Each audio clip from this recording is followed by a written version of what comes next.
نبی پاک صلی اللہ تعالی علیہ وسلم ہجرت سے پہلے جب مکہ شریف میں تھے اور آپ نے اعلان نبوت فرما لیا تھا، اسلام کا شروع کا دور تھا، تو مکہ میں ایک قبیلہ آیا جو کفار تھے، کافر تھے، اسلام ابھی انہوں نے قبول نہیں کیا تھا۔ تو حضور علیہ السلام نے سیدنا صدیق اکبر رضی اللہ تعالیٰ عنہ کو بھیجا کہ صدیق جاؤ فلاں قبیلے والوں کو اسلام کی دعوت دو۔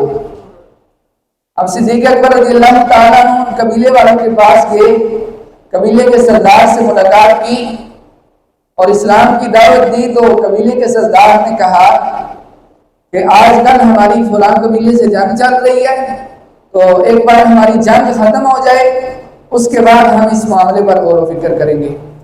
اب صدیق اکبر رضی اللہ تعالیٰ عنہ نے اسے کافی سمجھایا، لیکن آخرکار اس نے یہی کہا کہ جنگ کے بعد ہم اس معاملے پر بات کریں گے۔ اب صدیق اکبر رضی اللہ تعالیٰ عنہ واپس تشریف لے آئے۔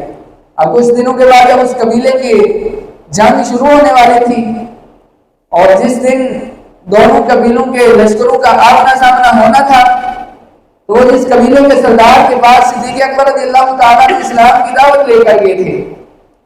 اب اس قبیلے کے سردار نے اپنے سپاہیوں سے پوچھا کہ سپاہیوں بتاؤ صدیق اکبر، صدیق جس آدمی کے بارے میں بتا رہا تھا اس کا نام کیا ہے؟ لوگوں نے بتایا کہ ان کا نام محمد صلی اللہ علیہ وسلم ہے۔ اب قبیلے کے سردار نے کہا کہ اے میرے قبیلے کے سپاہیوں، آج جنگ میں تم نام محمد کا وسیلہ دے کے لڑتے رہو۔ ابھی اسلام قبول نہیں کیا، ابھی ان تک صرف حضور کی دعوت پہنچی ہے اور انہوں نے نام محمد کا وسیلہ دیا، جنگ میں حضور علیہ السلام کے نام کا ورد کر کے لڑتے رہے۔ حضور علیہ السلام کے نام کی برکت سے اللہ تبارک و تعالیٰ نے انہیں فتح عطا فرمائی۔ تو دیکھیے کہ ابھی تک مسلمان نہیں ہوئے، یعنی کافر ہیں، اور کافر ہو کر نام محمد کا وسیلہ دے تو اللہ تبارک و تعالیٰ ان کو اس کی برکتیں عطا فرماتا ہے۔ تو جو مسلمان شوق و محبت کے ساتھ حضور علیہ السلام کی محبت کو دل میں رکھ کے حضور علیہ السلام کی طرف پوری اپنی توجہ کر کے حضور علیہ السلام کے نام کا وسیلہ دے گا، اللہ تبارک و تعالیٰ اس کو کتنی برکتیں عطا فرمائے گا۔ تو یہ نام محمد بگڑیوں کو بنا دیتا ہے۔ نام محمد کا وسیلہ دے کے دعا کی جائے تو اللہ تبارک و تعالیٰ دعاؤں کو قبول فرماتا ہے۔ نام محمد کا وسیلہ دے کر بیماروں کے لیے دعا کی جائے، اللہ تبارک و تعالیٰ شفائیں عطا فرماتا ہے۔ نام محمد کا وسیلہ دے کر ہر بگڑا ہوا کام اللہ تبارک و تعالیٰ کی بارگاہ میں حضور علیہ السلام کے وسیلے سے دعا کی جائے، اللہ تبارک و تعالیٰ آسانیاں پیدا فرماتا ہے۔ تو یہ ہے وسیلہ۔ آج کے اس پرفتن دور میں جہاں پر طرح طرح کے فتنے ہیں، تو لوگوں کو ذہن میں ایک یہ فتنہ بھی برپا ہو گیا کہ وسیلہ کوئی چیز نہیں ہے۔ یعنی لوگ کہتے ہیں ڈائریکٹ اللہ سے مانگو، کسی سے مانگنے کی ضرورت نہیں ہے، ڈائریکٹ اللہ سے مانگو۔ تو یہ وسیلہ دیکھیے قرآن پاک میں اللہ تبارک و تعالیٰ نے ارشاد فرمایا، یا ایھا الذین آمنوا اتقوا اللہ، اے ایمان والو اللہ سے ڈرو، وابتغوا الیہ الوسیلہ، اور اس کی طرف وسیلہ تلاش کرو، وجاہدوا فی سبیلہ، اور اس کی راہ میں خوب کوشش کرو، لعلکم تفلحون، تاکہ تم فلاح پا جاؤ۔ تو دیکھیے قرآن پاک کی آیت میں اللہ تبارک و تعالیٰ وسیلے کا حکم دے رہا ہے۔ تو گویا کہ اس آیت مبارکہ سے تین باتیں معلوم ہوتی ہیں۔ یا ایھا الذین آمنوا، اے ایمان والو، اتقوا اللہ، اللہ سے ڈرو۔ یعنی اللہ تبارک و تعالیٰ نے سب سے پہلی بات جو ارشاد فرمائی وہ ہے اللہ کا ڈر، اللہ کا خوف۔ کامیابی کی گویا کے تین اصول ہیں: اللہ کا ڈر، اللہ کی طرف وسیلہ تلاش کرنا، اور اللہ کی راہ میں کوشش کرنا، لعلکم تفلحون، تاکہ تم فلاح پا جاؤ۔ گویا کہ کامیابی کے تین اصول اللہ تبارک و تعالیٰ نے بیان فرما دیے۔ اب اللہ کا ڈر کیسا ہونا چاہیے کہ انسان گویا کہ کامیاب ہونا چاہتا ہے، دنیا میں کامیاب ہونا چاہتا ہے، آخرت میں کامیاب ہونا چاہتا ہے، تو اپنے ہر کام میں اللہ کا خوف رکھے، ہر کام کو اللہ تعالیٰ کی رضا کے مطابق کرنے کی کوشش کرے۔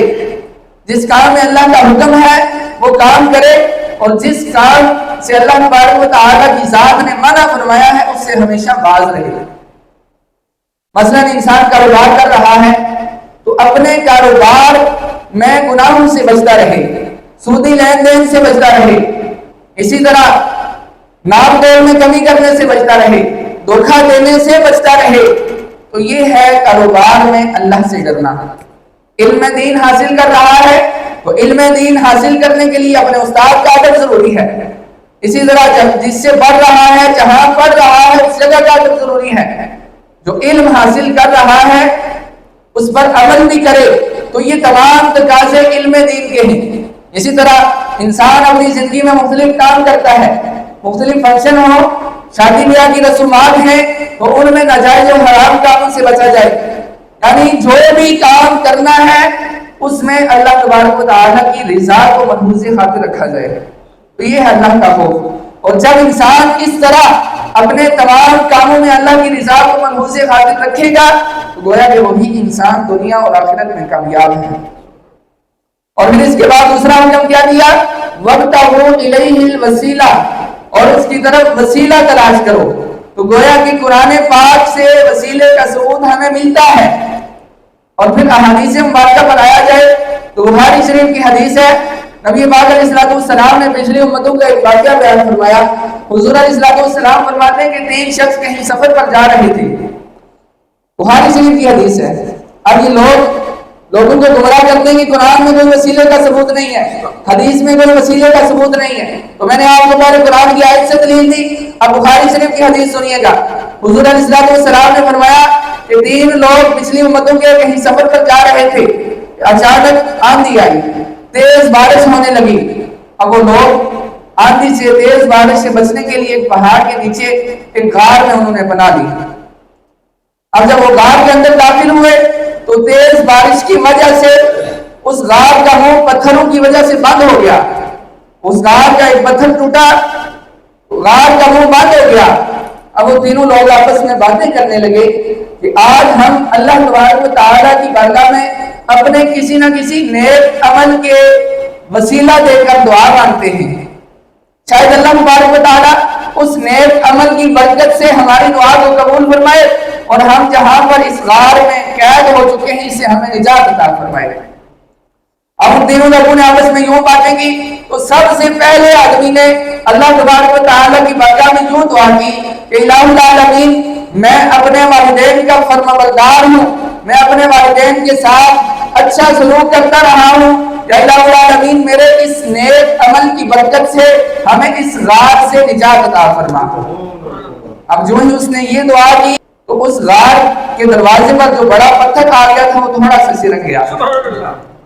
اب دوسرا شخص اس نے دعا کی کہ یا الہ العالمین، میں تجھ سے ڈرنے والا ہوں اور میں تیرے لیے حیا کو اختیار کرنے والا ہوں. الہی، میرے اس نیک عمل کی برکت سے ہمیں اس غار سے نجات عطا فرما. اور اس کی دعا بھی قبول ہوئی، غار کا پتھر تھوڑا سا اور سرک گیا. اب تیسرے آدمی نے دعا کی کہ الہ العالمین، میں اپنی نیکی امانت داری کا تجھ سے سوال کرتا ہوں، امانت داری کے وسیلے سے تجھ سے سوال کرتا ہوں، الہ العالمین ہمیں اس غار سے نجات عطا فرما. تو اس آدمی کی دعا بھی قبول ہوئی اور وہ پتھر غار کے دروازے سے بالکل ہٹ کے سائڈ پہ ہو گیا. اور یوں ان 3 آدمیوں کو اس غار سے نجات مل گئی. اب اس حکایت میں دیکھیے گا کہ وسیلہ نیک اعمال کا وسیلہ پیش کیا گیا ہے. نیک اعمال کا وسیلہ پیش کرنا یہ دعاؤں کی قبولیت کا سبب ہے. جس طرح عام دنیا کے کسی بڑے آدمی کے پاس جانا ہو تو ہم کسی سفارش کو تلاش کرتے ہیں، کوئی سفارش مل جائے تو ہمارا کام جلدی ہو جائے گا. تو گویا کہ ہم اپنی عبادتوں کو یا کسی بھی نیک بندے کو اللہ کی بارگاہ میں سفارش کے طور پر پیش کرتے ہیں کہ مولا کریم ان کی برکت سے ہماری اس مراد کو پورا فرما دے. گویا کہ وسیلہ ایک سفارش ہی ہے. تو حدیث مبارکہ سے بھی ہمیں وسیلے کا ثبوت ملا اور اس کے ساتھ ساتھ یہ بھی پتہ چلا کہ صرف نیک بندوں کا وسیلہ ہی دینا جائز نہیں بلکہ نیک اعمال کے وسیلے سے بھی دعائیں قبول ہوتی ہیں. دیکھیں نا، غار والوں نے اپنے نیک اعمال کا وسیلہ دیا تو اس وسیلے کی برکت سے ان کی دعائیں قبول ہوئی. اور اسی طرح مزید آ جائیں تو وسیلے کا ثبوت انبیاء کرام سے بھی ثابت ہے. سب سے پہلے نبی سیدنا آدم علیہ السلام، آدم علیہ السلام سے جنت میں جو لغزش ہوئی، اب اس کو خطا یا غلطی نہیں کہیں گے، لغزش کہیں گے، بول جنت میں لغزش ہوئی، آپ نے دانا کھایا۔ دنیا میں آ کر روایات میں آتا ہے کہ 300 سال تک آپ ندامت کی وجہ سے روتے رہے، اللہ کی بارگاہ میں معافی مانگتے رہے۔ یہ اللہ کے ان نیک بندوں کا مقام و مرتبہ ہے کہ وہ چھوٹی سے چھوٹی بھول پر بھی شرمندہ ہوتے ہیں، اور آج ہم ہیں کہ بڑے بڑے گناہ کر جائیں ہمیں پرواہ نہیں۔ آدم علیہ السلام سے بھول ہوئی تھی، 300 سال آپ دنیا میں روتے رہے، اور 300 سال کے بعد آپ نے نبی پاک صلی اللہ علیہ وسلم کے وسیلے سے دعا کی کہ الہی محمد صلی اللہ علیہ وسلم کے وسیلے سے مجھے معاف فرما دے۔ اللہ تبارک و تعالی نے فرمایا کہ لولاک لما خلقتک، اگر محمد صلی اللہ علیہ وسلم نہ ہوتے تو میں تمہیں بھی پیدا نہ فرماتا۔ اور اللہ تبارک و تعالی نے نام محمد کے وسیلے کی برکت سے آدم علیہ السلام کو بھی معاف فرما دیا۔ تو دیکھیں کہ انبیاء کرام علیہ السلام انہوں نے بھی وسیلے کو اختیار کیا، تو گویا کہ وسیلہ پیش کرنا اللہ کی بارگاہ میں یہ شروع سے چلتا آ رہا ہے، اور بروز قیامت بھی ہمیں وسیلے کی تلاش ہوگی۔ تمام لوگ اکٹھے ہو کر آدم علیہ السلام کی بارگاہ میں جائیں گے، وہ کہیں گے کسی اور نبی کے پاس جاؤ، اذهبوا الى غیری۔ نوح علیہ السلام کے پاس جائیں گے، وہ بھی کہیں گے اذهبوا الى غیری۔ موسیٰ علیہ السلام کے پاس، ابراہیم علیہ السلام کے پاس، عیسیٰ علیہ السلام کے بعد حضور علیہ السلام کی بارگاہ میں پہنچیں گے۔ حضور علیہ السلام اللہ کی بارگاہ میں جھک کر سجدہ کر کے ان لوگوں کی شفاعت کرنا شروع کریں گے۔ کوئی نبی یہ نہیں کہے گا کہ تم ڈائریکٹ اللہ کے پاس چلے جاؤ، سارے یہ کہیں گے اذهبوا الى غیری، ہم تو نہیں شفاعت کر سکتے، کسی اور کے پاس جاؤ۔ کوئی یہ نہیں کہے گا کہ اللہ کے پاس جاؤ، یعنی کوئی ہے شفاعت کرنے والا، کوئی ایسا آدمی ہے کہ جس کی شفاعت قبول ہوگی، اور وہ نبی پاک علیہ السلام کی ذات مبارکہ تھی۔ انہی کے لیے قیامت کے دن یہ بزم سجائی جائے گی، ان کی شان محبوبی دکھائی جائے گی۔ تو گویا کہ اللہ تبارک و تعالیٰ کے نیک بندوں کا وسیلہ کی دنیا اور آخرت میں کامیابی کا ذریعہ ہے۔ آج لوگ اس بات کے منکر ہو چکے ہیں کہ وسیلہ کوئی چیز نہیں ہے، ڈائریکٹ اللہ سے مانگا جائے، ہر چیز اللہ ہی دینے والا ہے، ہر چیز اللہ عطا کرنے والا ہے۔ یہ بات ٹھیک ہے، ہر چیز اللہ دینے والا ہے، رزق دیتا ہے تو اللہ دیتا ہے لیکن کسی وسیلے کے ذریعے، شفا دیتا ہے تو اللہ دیتا ہے لیکن دوا کے ذریعے، یعنی ہر چیز دینے والی ذات اللہ کی ہے، لیکن کوئی نہ کوئی وسیلہ ہوتا ہے، اور ان نیک لوگوں کا وسیلہ ہم اس لیے بناتے ہیں کہ یہ اللہ کے برگزیدہ بندے ہیں۔ دیکھیے نا، حضرت یوسف علیہ السلام جب مصر میں رہے، 40 سال کے بعد جب آپ بادشاہ بنے، آپ کو پتہ چلا کہ آپ کی والد جو تھے ان کی آنکھوں کی بینائی ختم ہو چکی ہے، تو آپ بھی تو اللہ کے نبی تھے، آپ دعا کے لیے ہاتھ اٹھاتے تو آنکھوں کی بینائی واپس آ جاتی، لیکن آپ نے اپنے بھائیوں کو وہ قمیص دی جو ابراہیم علیہ السلام کی قمیص تھی، کہا کہ یہ قمیص لے جاؤ، میرے والد کی آنکھوں پہ مرنا، اس قمیص کی برکت سے اللہ تبارک و تعالیٰ ان کی بینائی کو واپس لوٹا دے گا۔ تو یہاں بھی دیکھیے کہ ایک مبارک چیز کی برکت ظاہر ہو رہی ہے۔ اور پھر سنیے، نبی پاک علیہ السلام کی بارگاہ میں ایک صحابی حاضر ہوئے، نابینا تھے، حضور سے عرض کرتے ہیں یا رسول اللہ صلی اللہ علیہ وسلم، اللہ سے دعا کیجئے کہ میری آنکھوں کی بینائی واپس آ جائے، میں آنکھوں والا ہو جاؤں، مجھے نظر آنا شروع ہو جائے۔ تو حضور علیہ السلام نے دیکھیے گا یہاں بھی وسیلہ سکھایا۔ حضور علیہ السلام نے فرمایا گویا کہ تمام امت کو ایک طریقہ بتا دیا نماز حاجت کا۔ حضور نے فرمایا کہ اچھی طرح وضو کرو، 2 رکعت نفل پڑھو، اور اس کے بعد اللہ کی بارگاہ میں یوں دعا کرو، اللہم انی اسألک واتوجہ الیک بنبی محمد الرحمہ، کہ اللہ میں تجھ سے سوال کرتا ہوں نبی پاک صلی اللہ علیہ وسلم کے وسیلے سے۔ اب روایات میں آتا ہے کہ ان صحابی نے یوں ہی کیا۔ اب ہم وہ صحابی جو روایت بیان کرتے ہیں کہتے ہیں ہم وہیں بیٹھے تھے، تھوڑی دیر کے بعد وہی نابینا صحابی واپس آیا، یوں لگتا تھا جیسے وہ پہلے کبھی نابینا تھے ہی نہیں۔ تو دیکھیے کہ حضور علیہ السلام نے بھی گویا وسیلے کی تلقین فرمائی ہے، وسیلہ سکھایا ہے کہ اللہ کے نیک بندوں کا وسیلہ اللہ کی بارگاہ میں پیش کیا جاتا ہے،